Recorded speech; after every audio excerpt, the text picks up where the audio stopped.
এই কোরআন মানুষকে কেমন পরিবর্তন করেছে। এই কোরআন মানুষকে পরিবর্তন করেছে।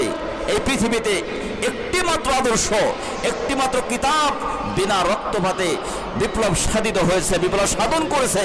যেই কিতাব, সেই কিতাব হচ্ছে মহাগ্রন্থ আল কোরআনুল কারীম।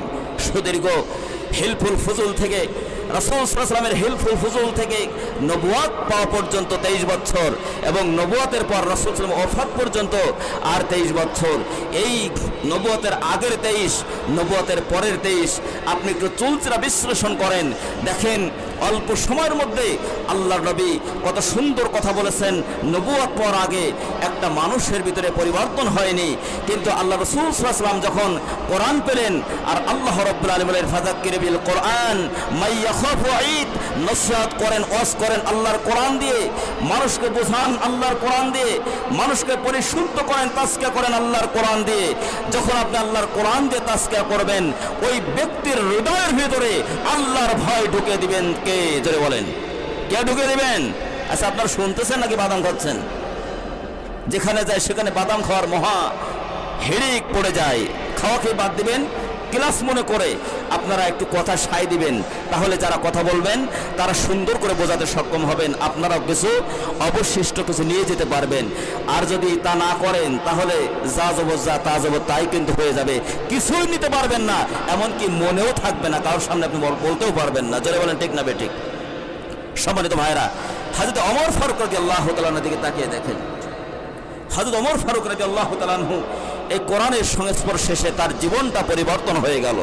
আল্লাহ নবী সাল্লাল্লাহু আলাইহি ওয়াসাল্লাম বলেছেন, আনা খাতামুন নবিয়্যিন, আমি হলাম শেষ নবী, লা নবী বাদি ওয়ালা রাসূলা, আমার পরে এই পৃথিবীতে আর কোন নবী রাসূল আসবে না। যদি আমার পরে এই পৃথিবীতে আর কোন নবী রাসূল আসতো, লাকানা ওমর, আল্লাহ রাব্বুল আলামিন অবশ্যই ওমরকে নবী বানায় দিতেন। আল্লাহ রাব্বুল আলামিন কত বড় বাঘা ব্যক্তি তিনি, আল্লাহর নবীর মাথা কাটতে আসছিলেন, কিন্তু সেই মানুষ যখন কোরআনের সংস্পর্শে আসলেন, আল্লাহ রাব্বুল আলামিন হিরোটাকে জিরো বানিয়ে দিলেন। সম্মান এবং ইজ্জতের দিক দিয়ে এই জিরোকে আল্লাহ পাক আবার হিরো বানিয়ে দিলেন। কাজেই সেই কোরআন এখনো পর্যন্ত আছে আমাদের কাছে। কোরআন আমাদের মাদ্রাসা আছে, আমাদের বাড়িতে আছে, আমাদের সিনায় আছে। সেই সিদ্ধান্ত শুধুমাত্র আমাদের, যে আমরা যদি সিদ্ধান্ত গ্রহণ করি কোরআন দিয়ে জীবন গড়ব, কোরআন দিয়ে পরিবার গঠন করব, কোরআন দিয়ে সমাজ গঠন করব, তাহলে আমাদের এই সমাজটা সোনালী সম্ভাবনাময় একটি সুন্দর সমাজ এটা পরিণত হতে পারে। আমাদের এই সমাজে যে অসঙ্গতিগুলো আছে, এই অসঙ্গতিগুলোর মূল উৎপাটন হতে পারে যদি আমরা আবার সেই কোরআনের দিকে আমরা ফিরে আসি।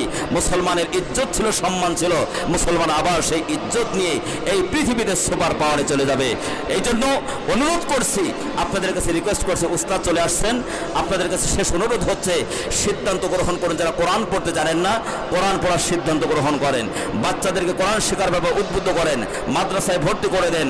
সন্তানদেরকে পড়ানোর সুযোগ না থাকলে আপনাদের নাতিপুতা যারা আছে তাদেরকে পড়ান, কোরআনের সাথে বাচ্চাদেরকে সম্পর্ক তৈরি করে দেন। আল্লাহ রাব্বুল আলামিন এই যুগটিকে সোনালী যুগে পরিণত করে দিবেন। জোরে বলেন সুবহানাল্লাহ। আল্লাহ রাব্বুল আলামিন আমাদের সকলকে কবুল করেন।